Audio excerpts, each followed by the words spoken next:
Welcome back to the Comeback Kid, everyone. When we were last with you, we were kind of previewing what is going to happen this upcoming offseason in the world of baseball. And now, but a season that is actually going on is college basketball. Nate, you're really excited to be back in the college basketball season. Some of the greatest sports atmospheres can be found in college basketball arenas all over the nation. And it's exciting. It's exciting, Nate.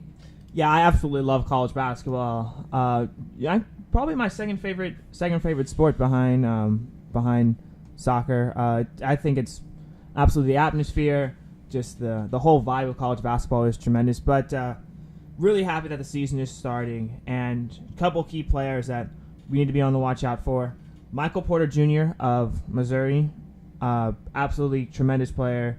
As he's an All-American as a freshman, and I think that is, we see that sometimes, but not too often. And my question is that, yeah, he's a great player, but he's at Missouri, which is not exactly a basketball powerhouse. So my concern is that, is he just going to be this year's Ben Simmons? Is he going to be he's going to put up these absolutely tremendous numbers, but on a team that's middle of the pack in their conference? And Ben Simmons, his team, they not only did they not make the NCAA tournament, I don't believe they even made the NIT, which is like the B tournament of college basketball. So that's kind of my fear with Michael Porter Jr. is that, he may put up these great numbers, but if he's on a team that's losing games, does it really mean anything? I mean, Ben, you were just at Missouri a couple weeks ago. Do you want to talk about that a little bit? Yeah, so a few weeks ago, I actually went to go look at graduate school at the University of Missouri. We had a little break here at USD, so I went out to Columbia, Missouri. And while I was there, it was actually homecoming weekend. And beyond just going to the homecoming football game, which was really fun,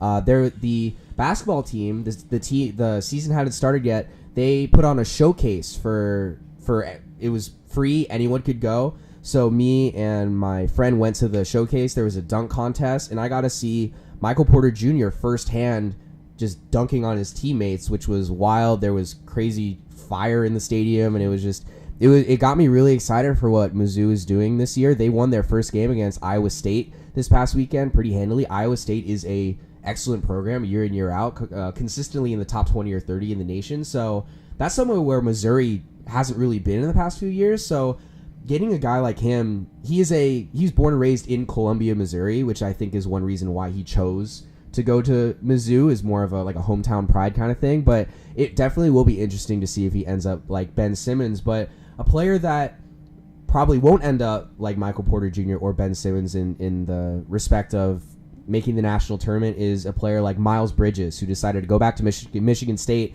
this year. Nate, do you want to give us a little insight as to maybe what went behind him going back to school this year? Yeah, so Miles Bridges had a pretty good year last year at Michigan State, but on a team that got knocked out in the second round of the NCAA tournament.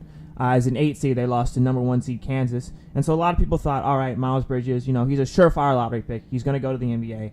But he decided to come back to college, which was a surprise to many, including his head coach, Tom Izzo. I was actually just reading in Sports Illustrated that Tom Izzo kind of encouraged him. He said, hey, just go to the NBA. Just go make your money in the NBA. But I have to applaud Miles Bridges for coming back to Michigan State. Instead of focusing on him and himself and just, hey, I want to get to the NBA, I want to start making this money, he says, I want to come back to Michigan State because I feel like we had a disappointing season last year, and I want to have a chance to win a national championship. And I think that's something that often gets lost, particularly in college basketball in the era of one and done. It's all about you have your great freshman year, and then you go straight to the NBA. But to see a player stay in college for another year because it's about the team. It's not about him, it's about the team. As much as I despise Michigan State, it's a move that I really have to respect. Yeah, definitely. And you mentioned that Michigan State went out to the University of Kansas, a very successful program in last year's tournament. But Nate, you were telling me that there's probably a different team in Kansas that we should be worried about, or who will do big things in this year's tournament. Can you give us a little insight as to what Wichita State, the Shockers, what are they up to? Wichita State is returning a ton of talent from last year's team. I believe they're returning 4 seniors. 4 of their 6 top leading scorers are seniors. And I think that Wichita State is a team from a mid-major conference that I believe can make a run at a national championship this year. If I had to pick a Final Four right now, they would be in my Final Four. They're returning so much talent. They have kind of a history of being a tournament team, of being a team that could make a run in the tournament. But I think that this year, this Wichita State team is a national championship contender. Definitely. So you mentioned that Wichita State could potentially be in your Final Four. What other teams do you predict will be in your Final Four this year? So I got Wichita State. I got Duke. They had a disappointing year last year, getting knocked out in the second round, but I think that Coach K has reloaded. They're going to have a very good season. I think they're a Final Four team. I'll have to go with Arizona. I absolutely love Alonzo Trier, and I think that Arizona right now, for my money, is the most talented team in the country. And if I had to pick a national champion right now, I would have to pick Arizona. And then to round out my Final Four would be Michigan State. Like I said earlier, I'm a Michigan fan. I despise Michigan State, but with Miles Bridges coming back, they're a very talented team. So that's my Final Four. Yeah, definitely. Thank you, Nate, for your insight and very good predictions there. Let's transition now to maybe some kind of insight that Matt and me might disagree with to some extent. Lonzo Ball. I think this is the first time we're talking about him on our show, like extensively at least. He apparently is the youngest player in history ever to score a triple-double, but there have been a lot of people on social media, a lot of NBA commentators saying that he has not lived up to the hype, that he has not been the player that the Lakers thought they were getting. Can you speak to that a little bit, Nate? Well, the people who are saying that clearly are not watching the Lakers because, yes, I understand his shooting form is not very beautiful and that his shooting percentage is very low. But if you watch Lonzo, his court vision is tremendous for a 19-year-old. He's playing good defense. I believe that he's holding his opponents to they're shooting below 20% from three and around 30% from the field. So he's playing great defense. He's passing the ball. Like I said, tremendous court vision. And the offense will come. I mean, come on, y'all. We're a month into his career, and we're already trying to dub him a bust. Yeah, I think that partially has to do with this the success of Kyle Kuzma in terms of just getting points on the board because Kuzma and yeah, Nate, you're pumping your fist. I know this because he's on my fantasy basketball team, but he's been fantastic, and he was just kind of like the sleeper add-on that they got back for D'Angelo Russell from Brooklyn because he was the pick that was sent back for D'Angelo Russell. So I think that has maybe toned down the Lonzo hype a little bit. But I mean, I would agree with you. Like Lonzo, we're really early in his career. He's a relative, he has produced thus far. There are a lot of rookies that have disappointed up to this point. Josh Jackson in Phoenix has done nothing. So Lonzo, I think it's a little too early to shoot him down. So then the other main story in the NBA that I think we'll quickly go over is the Cleveland Cavaliers. They've struggled thus far this season. Nate, what are you seeing from them? I see a side that, I don't know what's going on in the locker room, what's going on behind the scenes, but it seems to me like there's got to be something going on, whether it's between LeBron and some other guys on the team, D. Wade and some other guys on the team. It seems to me like there's just some sort of dysfunction going on with the Cleveland Cavaliers.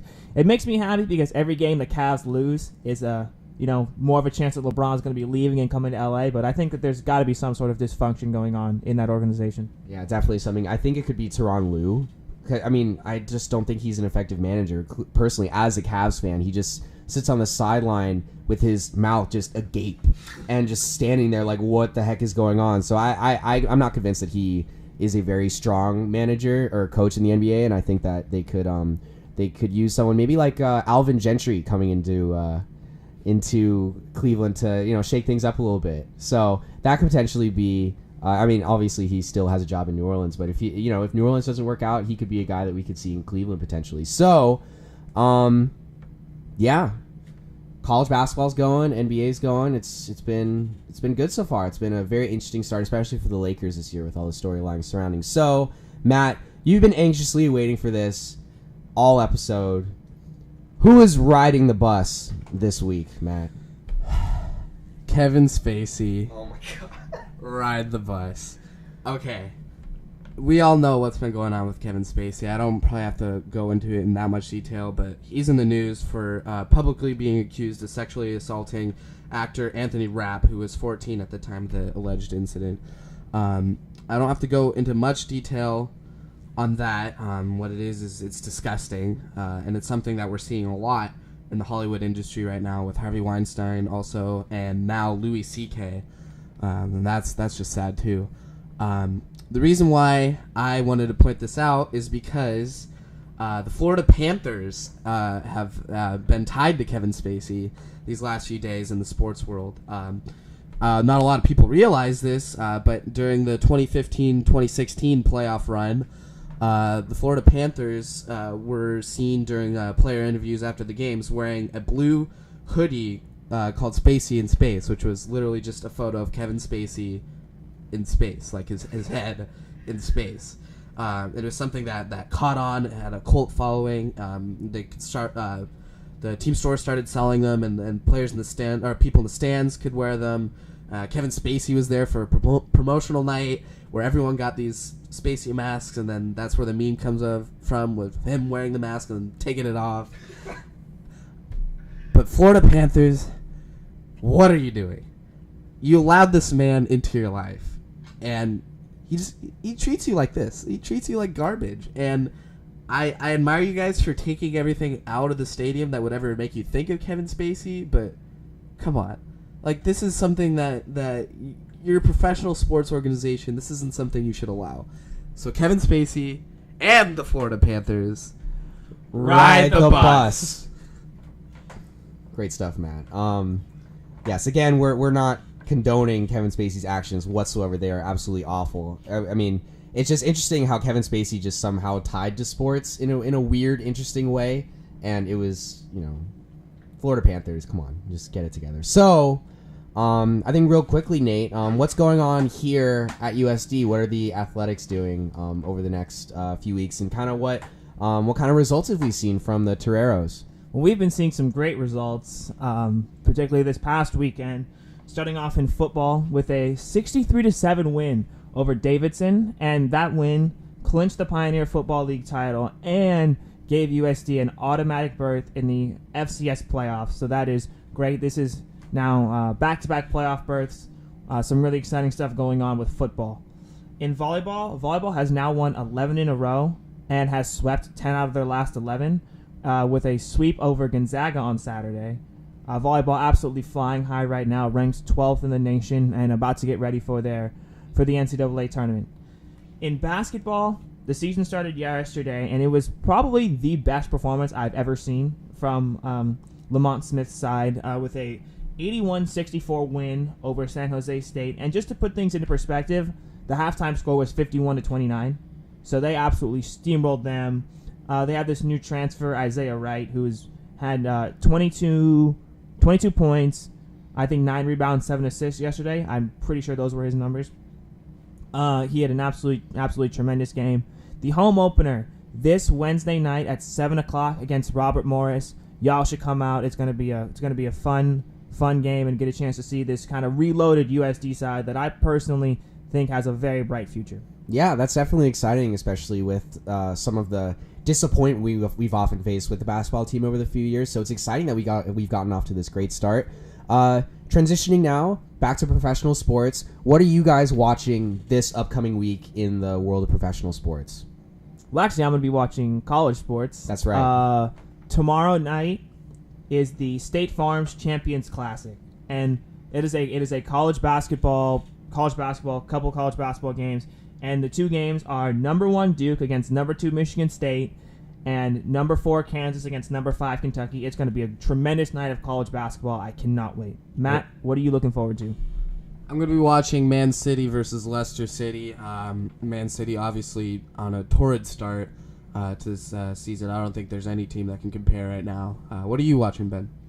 I'm going to be watching, similarly in the Premier League, Arsenal-Tottenham, which is on Saturday morning. That is the North London derby, one of the most heated rivalries in the Premier League. It's going to be interesting to see if Tottenham can continue their dominance over top draw sides. And Arsenal, they're just looking to gain ground at this point. If they beat Tottenham, I think this could be a really big turning point.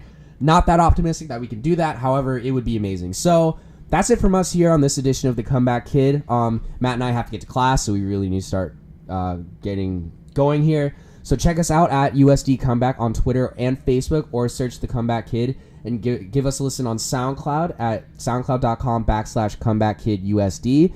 And for those of you listening on Facebook, Twitter, or SoundCloud, we broadcast live every single week at 9 a.m. on the USD radio station, which can be found on the TuneIn Radio app. TuneIn is available on both Apple and Android app stores. Once you download it, just search USD Radio, favor that page, and you'll have access to USD Radio wherever you go. So that is it from us. Thank you guys so much for listening this week, and we will be back next week with updates, news, and more. Have a great week, you guys.